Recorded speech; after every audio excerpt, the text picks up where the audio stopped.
Historic vote. The Senate votes on a health care reform bill that's being hailed as a major triumph by Democrats. We stand on the doorstep of history. We will always remember this day. But can the measure be merged with the House bill? And will Americans buy in? We'll look at its chances. Homeward bound, 9-year-old Sean Goldman is finally heading home to a country he barely remembers and a language he can hardly speak. We'll have the latest on this morning's dramatic father and son reunion in Rio. Wintry wallop, a Christmas Eve storm, slams much of the nation's midsection, delighting skiers. It's just awesome, awesome snow. But making holiday travel treacherous for millions. And thou shalt steal? A priest is catching holy heck for telling parishioners it's okay to shoplift from big chain stores. We'll see if he has a prayer of keeping his job. Early this Thursday morning, December 24th, 2009.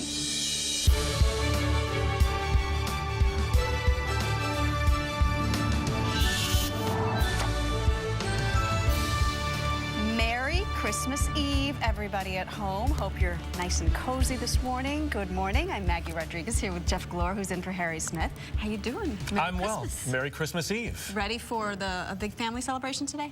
The first family celebration with the son, yes. Oh, so cute. Very exciting, yes. We'll talk more about that. Yeah. But first, we have to talk about the Senate making history this morning on a landmark health care bill that could define President Obama's legacy. This is the first Christmas Eve vote in the Senate since 1895. But it's not over yet. They still have to combine the Senate and House versions of these health care bills. And we'll talk to Senator Chris Dodd about the chances of that happening in a little while. Also, how about this storm in the Midwest? From the bottom of Texas to the top of North Dakota, warnings out across the Midwest as this major storm hammers the region, creating a big mess, as you can imagine, for holiday travelers. We'll have the latest in just a moment. But first to that breaking story out of Washington. The Senate convened at an unusually early hour to send President Obama a hard-fought Christmas present. CBS News correspondent Wyatt Andrews is on Capitol Hill with the latest. Good morning, Wyatt.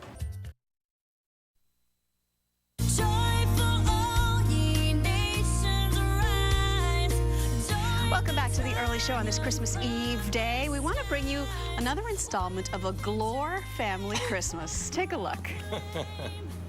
And pulled off this masterpiece. Why not? A little uglier, a little sloppier at my place, but yeah.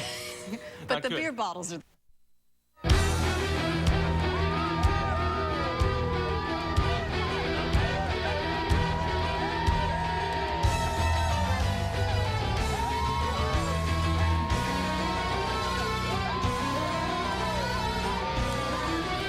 We're conducting the music here from the studio. Very dramatic. Yes, it was very dramatic. It gets you in the Christmas spirit, though, doesn't it? And so do the kids. When you hear it like that. Look at all the kids out on the plaza spending their holiday here in New York City. Welcome, everybody. Welcome wherever you are. Hope you're having a good morning so far. I'm Jeff Glore in for Harry Smith, along with Maggie Rodriguez. Doesn't it seem like it was just Thanksgiving?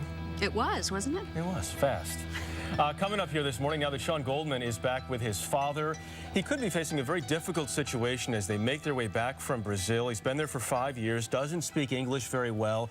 We're going to talk to a child psychologist coming up here this morning about what he might be able to expect. Also this morning, we're going to take you to England, where a vicar is causing a heated debate. Okay, get this. He told his parish to break one of the 10 Commandments, encourage them to do something that they're told by their religion they shouldn't. We're going to tell you exactly what he said. And if one of your New Year's resolutions is to get healthy, our Dr. Jennifer Ashton has some tips on how to make it happen for sure this year. Guaranteed.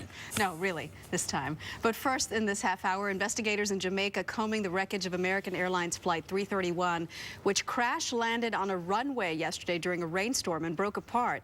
Yet somehow, all 154 passengers and crew survived.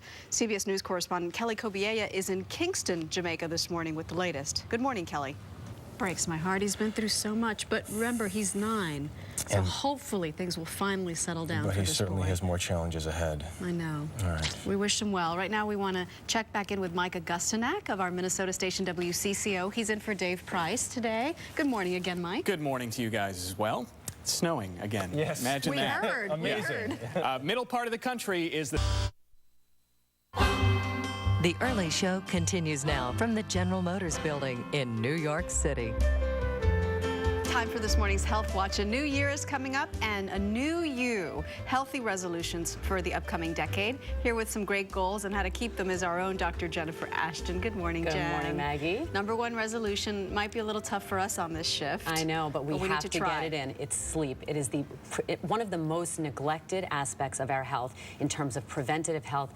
Few people get the recommended 7 to 9 hours of sleep, and we know that lack of sleep has been linked to a deficient immune system, increased risk for heart disease, high blood pressure, obesity, even certain types of cancers. We see higher cancers on nurses and people who work graveyard shifts and don't get that recommended 7 to 9 hours. Very important. It would be great, but how do you do that? Well, the first thing is you have to be strict. You have to be very rigid about it. And in my case, it's at the expense of a social life, but I make sure I get that 8 to 9 hours a night. All right, number two, we always hear about it, also really important, quit smoking once and for all. And this is clearly the single most important thing that someone can do for their health. If you smoke, stop in 2010. The American Cancer Society has a great program called Quit for Life.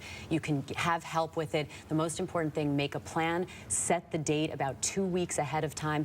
Have things in place so that when those obstacles come up, you know how to deal with them. Get a support group. Even ask your doctor to help you, but it is the most important thing you can do for your health. All right, number three, a lot of people set unrealistic diets in the new year. You have one simple thing they can do. This is so easy, Maggie. Don't drink your calories. Obesity and weight is a huge issue in this country. We hear it again and again and again.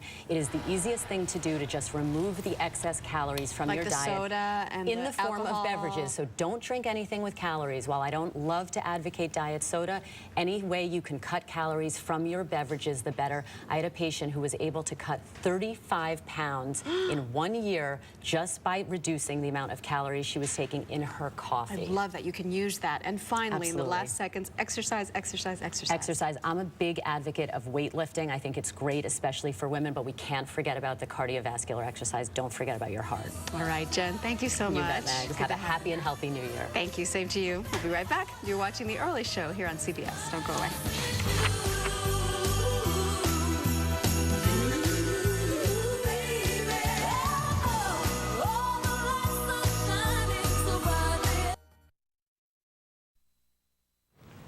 So, did I tell you I love my boss? I think he's the best boss in the world.